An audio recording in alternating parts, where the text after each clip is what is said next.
Em không về Mông Cổ. Em không về Mông Cổ.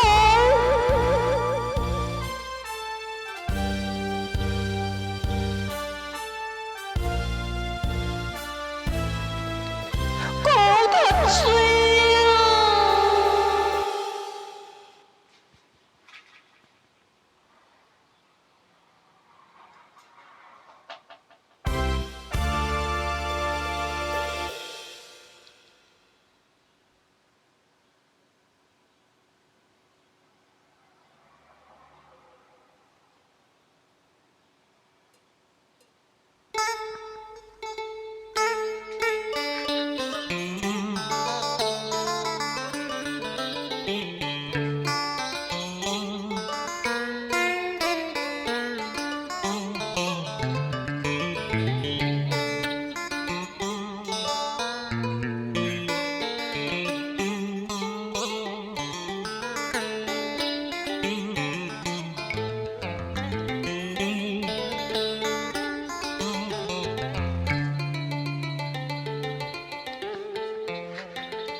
Người tiếng đưa ta về lại quê hương với cát trắng bụi mù, với ước ao đã tan tành sập đổ,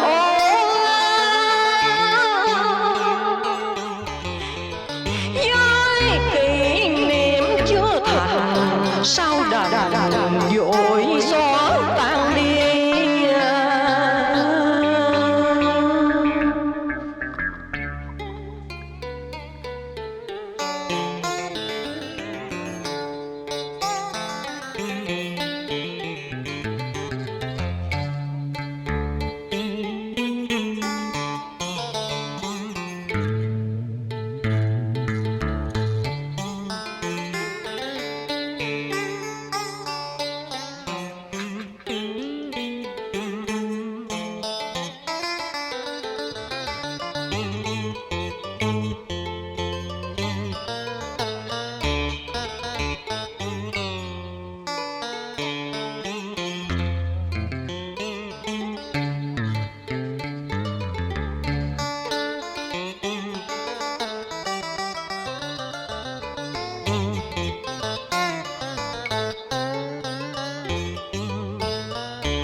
Ôi ngắm ngùi sao người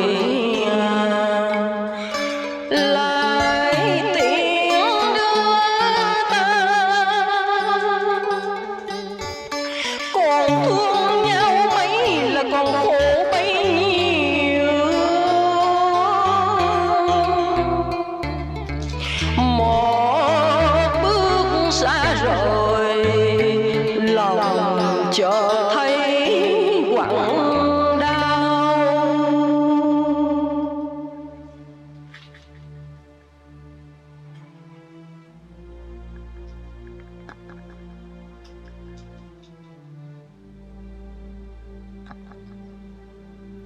Không biết nữa, có lẽ là em đã yêu rồi.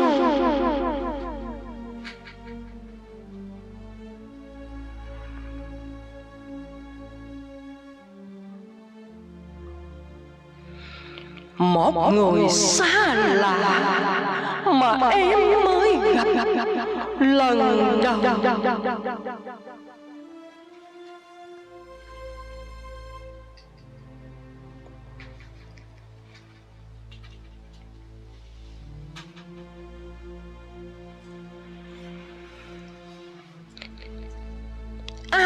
Chú xa yêu nhau là có tội.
Cũng như anh em là kẻ ngày chinh pha, đêm ngủ trên yên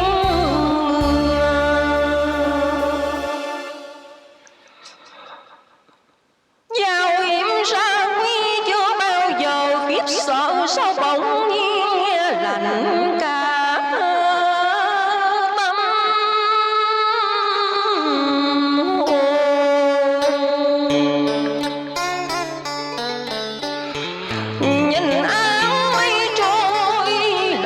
sẽ sắc buồn. Lòng dùng tướng chợt nghe mềm yếu, khi như một lần đối diện với tình yêu. Chú xa anh yêu và yêu mà đau khổ, thì chắc hẳn là anh hiểu được lòng em. Em muốn bỏ yên cương rồi đau tiếng xóa tóc mây